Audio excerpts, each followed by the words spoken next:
জন্মসূত্রে মার্কিন নাগরিকত্ব নিয়ে নতুন করে বিতর্ক উস্কে দিয়েছেন প্রেসিডেন্ট ডোনাল্ড ট্রাম্প। টেক্সাসের একটি হাসপাতালের বিজ্ঞাপনকে সামনে এনে তিনি সুপ্রিম কোর্টের আগের রায় পুনর্বিবেচনার আহ্বান জানানোর ঘোষণা দিয়েছেন।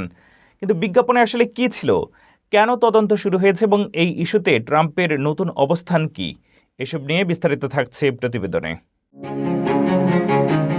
জন্মসূত্রে মার্কিন নাগরিকত্ব ইস্যুতে আবারও সুপ্রিম কোর্টের দ্বারস্থ হওয়ার ঘোষণা দিয়েছেন যুক্তরাষ্ট্রের প্রেসিডেন্ট ডোনাল্ড ট্রাম্প। বুধবার তিনি দাবি করেন টেক্সাসের একটি হাসপাতালের বিজ্ঞাপন নতুন প্রমাণ হিসেবে সামনে এসেছে, যা তার মতে বিদেশি নাগরিকদের যুক্তরাষ্ট্রে সন্তান জন্ম দিতে উৎসাহিত করছে।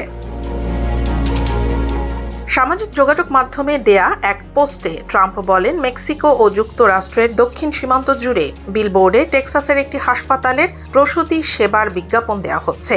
তার অভিযোগ, এসব বিজ্ঞাপন জন্মসূত্রে মার্কিন নাগরিকত্ব পাওয়ার সুযোগকে কাজে লাগাতে মানুষকে উৎসাহিত করছে। এ কারণে তিনি সুপ্রিম কোর্টকে আগের রায় পুনর্বিবেচনার আহ্বান জানাবেন বলে জানান।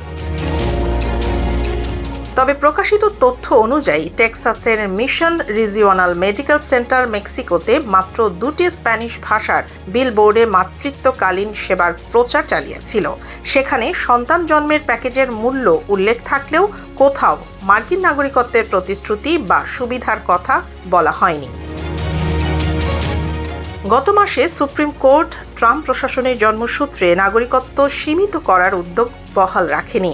আদালত জানায়, যুক্তরাষ্ট্রের সংবিধানের 14তম সংশোধনী অনুযায়ী দেশটিতে জন্ম নেয়া এবং যুক্তরাষ্ট্রের বিচারিক এখতিয়ারের আওতায় থাকা ব্যক্তিরা জন্মসূত্রেই মার্কিন নাগরিক।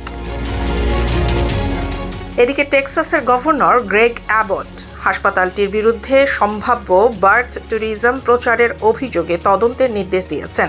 হাসপাতাল কর্তৃপক্ষ জানিয়েছে, ভুল বোঝাবুঝি এড়াতে সংশ্লিষ্ট বিজ্ঞাপন ও ওয়েবসাইট ইতোমধ্যে সরিয়ে নেওয়া হয়েছে।